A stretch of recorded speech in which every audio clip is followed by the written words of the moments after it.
All right, that's the end of India's T20Is ahead of the big World Cup. Also, South Africa's, though that same team is going to play the ODIs to follow. Back-to-back series wins for Rohit Sharma's side at home against Australia and now South Africa. They've gone down at Indore, though, by 49 runs in a game that India tried to do a lot of things differently. We'll come to that in a moment. But as we look back at takeaways from this game and from this series for both sides, I welcome Wasim, Jaffer and Makhaya and Ntini on ESPN Cricket for T20 time. Or let me go to Makhaya first up. This time it's amazing what bowlers do after they've got 220 plus to defend. Much better that from South Africa, Makhaya?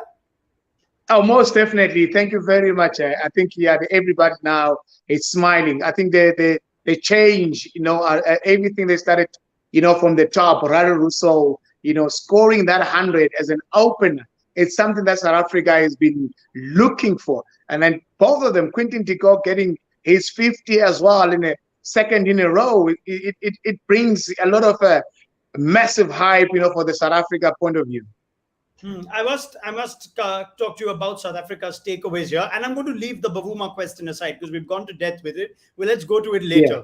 But other than Bavuma, are you satisfied and happy from what South Africa have achieved in this T20I series? You've got Miller with a score, we got Riley Russo with 100 today. The top orders getting runs, with the exception of Bavuma. You were critical of the bowlers, though the bowling was far better today in tough conditions. Are there still areas of concern going into the World Cup for South Africa for you?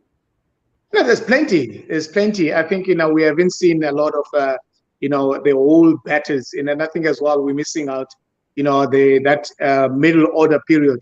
And then if they can be able now to change, the top order as they did it today, it will make a massive difference.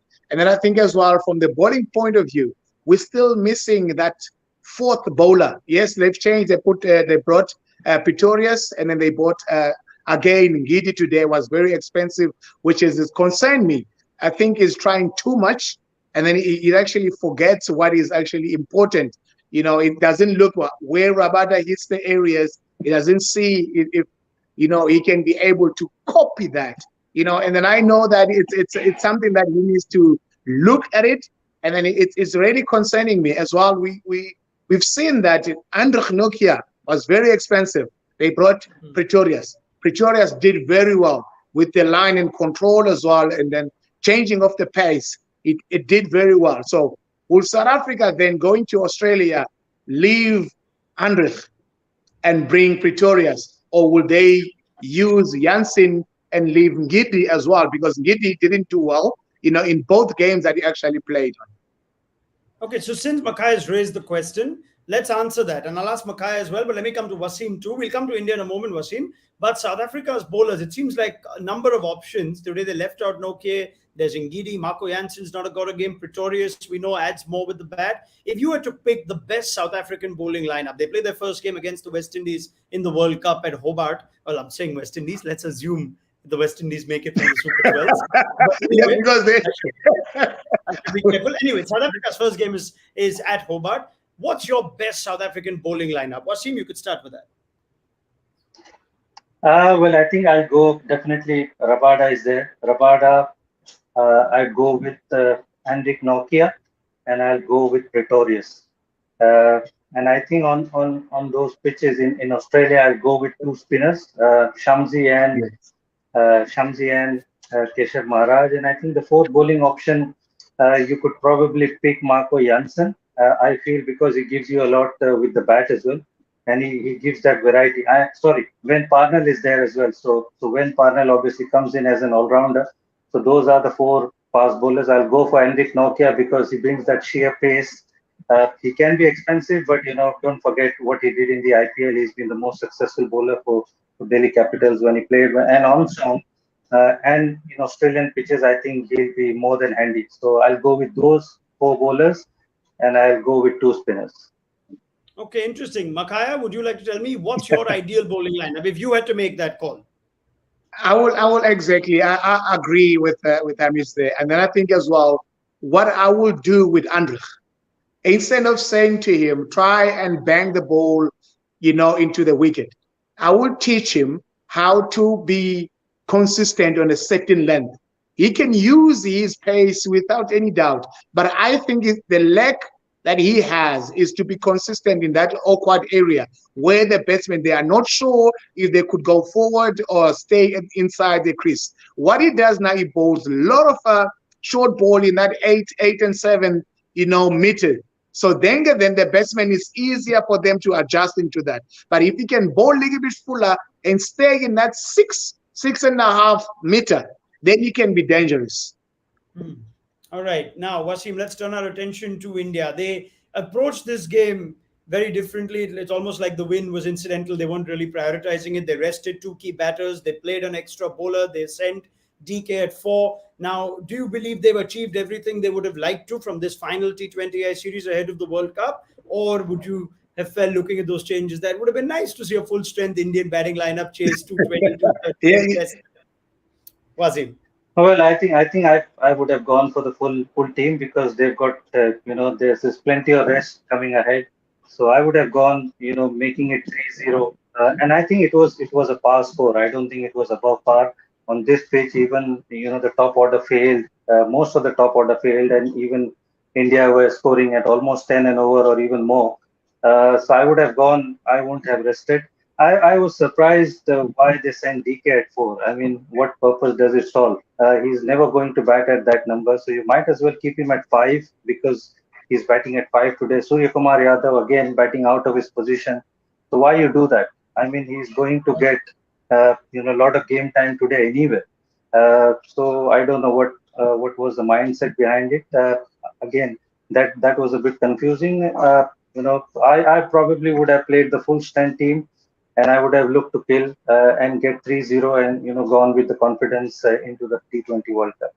Yeah, I must ask you, Makhaya, now. You've seen this Indian team. It's got a lot of strengths, but if you have to look at vulnerabilities or areas of concern, what can you look at if you're looking at a team to beat India in the World Cup?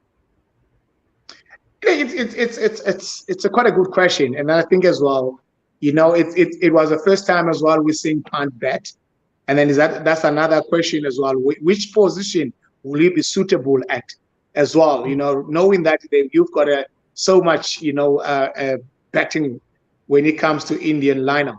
But again, then the position that he bets on today, yes, he goes in and open, but he didn't do much. But I think as well they need to be very careful because Pandya as well is coming back, if I'm not mistaken. So, but Yes. where then will you put Pant? That's another thing that you need to be very careful of. Done keeping him at the bottom. You should be using him right at the top, but which position will you put him? So that's the position that I think is he has to be in his Dravid's mind as well, because yes, you've got big names, the likes of Virat Kohli. Would you take Virat Kohli and say, Pant, go number three, Virat Kohli go in number four? Or what will you do? Or you say, Shreyas, go number three? There's so many questions that he needs to go through as well to be Yeah. able to understand his strength, of his team. Yes, the bowling lineup is fantastic. You can't change anything with that because everybody put their hands up. They can be able, to bowl teams out. They can be able to restrict, the team not to be scoring big scores. But my concern is about Pant. Where will you use him?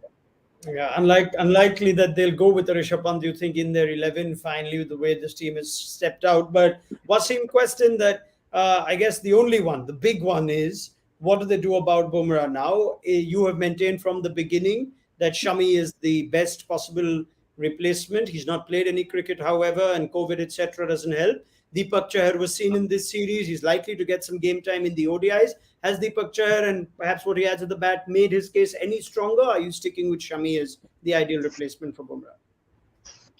I think I'm probably seeing Deepak Chahar getting as the replacement because he's getting to play. He's again going to play in the ODIs, and it makes sense that he's somebody who's bowling well, and he can add value as a batter also. We know that he can chip in with some runs, and he's a quality new ball bowler. And I don't think he lacks variation. Even if you give him odd over in the death, I think he's got variations to do something about it. Shami hasn't played any cricket, so I think it will be unfair to just put him straight away into the T20 World Cup without any game time, even though He's going to, if at all, if he gets selected, he's going to get a couple of practice games. But again, to put him straight away into T20 World Cup without any match practice, I think it will be unfair. So I think probably looks like Deepak Chahar might be that replacement. All right, interesting. So Deepak Chahar, has he leapfrogged Mohammad Shami in that call to who replaces Jasprit Bumrah? That's the first question, but answers will come our way as the Indian team goes to Australia now. Most of this team, or the entire World Cup squad, with the exception of the reserves that we've mentioned, are part of the ODI side, and the three ODIs succeed these games quite quickly. So let's look ahead to the first ODI with Wasim, Jaffer, and Makhaya and Ntini. Let's bring up that ODI squad. These days, it's a very different team that tends to play formats that the first team doesn't want to play. I'll come to South Africa in a moment. Let's look at India's team first. Shikhar Dhawan is back as captain. Remember, we've got a 50-over World Cup in just about a year's time now in these parts of the world. Shreyas Iyer, who got the last game at Indore. Shubman Gill's been terrific at the top of the order. Returns for Samson, Gaikwad, Rahul Tripathi, a first-time call-up for Rajat Patidar and Mukesh Kumar, the Bengal seamer. Ravi Bishnoi is there. He's part of the reserve. So too is Deepak Chahar in the T20 World Cup. Shardul Thakur, Shahbaz Ahmed, Avesh Khan, Mohammad Siraj, Kuldeep Yadav, all part of this squad too. So Wasim, I guess first question is, what's your 11 and what are the areas you'd like to see India try out in what looks like a series of rather less significance, but we can't rule out that every 50-over game now till that next World Cup will also give us something to take away? Yeah, I think it will give a lot of game time to these guys. They can put their case forward for the future games and future series. I mean, couple of handy knocks, couple of hundreds from anyone, or maybe even Pfeiffer or a decent performance will obviously catch the eye of the selectors for the future games. So these games do hold importance, in my opinion. No international game has no value at all. So, they'll put their case forward. I've written down the team, Raunak. So I'll probably go with Dhawan and Gill as the opener. I'll go with Shreyas as number 3. Ishan Kishan as number 4. Sanju Samson at 5. Shahbaz Ahmed, I'll play him as number 6 all-rounder. He's good enough batsman to hold his place at 6. Deepak Chahar comes in at 6, or probably Shardul 6 and 7. 7 and 8. Deepak Chahar and Shardul Thakur, they're 2 all-rounders. Ravi Bishnoi, number 8, number 9. Kuldeep, number 10. And Mohammad Siraj makes the number 11. So I'll probably stick with, and I think it gives a lot of variation as well. I think it's got 3 spinners, it's got 3 fast bowlers. So you've got a lot of variety, quite a few all-rounders. So I think, lot of these guys will be tested. And I think something which India needs, those 2011, if you look at those World Cup teams, or even 2007, there were a lot of all-rounders in that team. So I think something will probably come out, if these guys perform well. All right, fair enough. Let's have a look at South Africa's ODI side. Now, curiously, South Africa have played pretty much their strongest team, which is also going to the T20 World Cup for the ODI series. So Bavuma will continue to be captain. From a South African perspective, you dearly hope he gets some runs. It's been a woeful series with the bat for the returning captain after injury. Quinton de Kock there, Reza Hendricks in reserves. Yaneman Malan is considered to be a specialist in the 50-over format. Andile Peklukwayo too. Other than that, it's pretty much the same squad that played the T20I series. Makhaya, I think the first question here is, with the T20 World Cup coming up, a change to the 50-over format for a lot of these players that will be playing the T20 World Cup, what sort of areas do you think South Africa can look to take away from a different format so close to the World Cup? No, it's quite a good one. And I think as well, they need to use Reza Hendricks as well. They cannot put Reza Hendricks on the bench. And I think as well, when it comes to, I would say, Malan, he needs to come up front, to open, because he used to open with Quinton de Kock as well at the same time. Markram had come at number 3. And I think Klassen as well. Reza Hendricks and Klassen, they need to utilize them. They need to put them up in the top order so that they can be able to showcase their talent as well going to the World Cup. And I think Bavuma, as we're talking about him, he's got a lot of question marks around his name. Should he stand out and rethink about his level of fitness when it comes to game time, or will he be able to say, I need more time, to bat on? Now it's 50 overs. I can take it easy, not try to run up and try to hit the ball from ball 1. So that's another thing that they need to look at it. And then we know that Makram is in good form. He's been doing very well. In the last 2020, we've seen that. But does he convert? That's another thing. Will he be able to score, 100? That's something else as well that we need to look at. Yes, Quinton de Kock as well has been struggling. Miller is doing very well. That's something that we can put in our hold. But now we're losing one of the top water batsmen, which has scored 100 now in the 2020. So then will it be something else, when it comes to Mark Boucher by using Reza Hendricks up front? Yeah. And with Quinton de Kock and using Malan in a position of Bavuma. That for me, it will be another thing that they need to look at, because Bavuma hasn't done very well. Malan is at working. We know that is very good when it comes, with the white ball in a 50-over game. So that's something as well that they need to look at. Will they continue with Bavuma? Will they use Reza Hendricks or Malan at number 3? Or Bavuma will continue an opening, that's another question. Yeah, I'm glad you brought out the Bavuma point. We forget this perhaps is the format he's been most successful at. He's only played the 19 ODIs. He averages over 45. But yes, sir.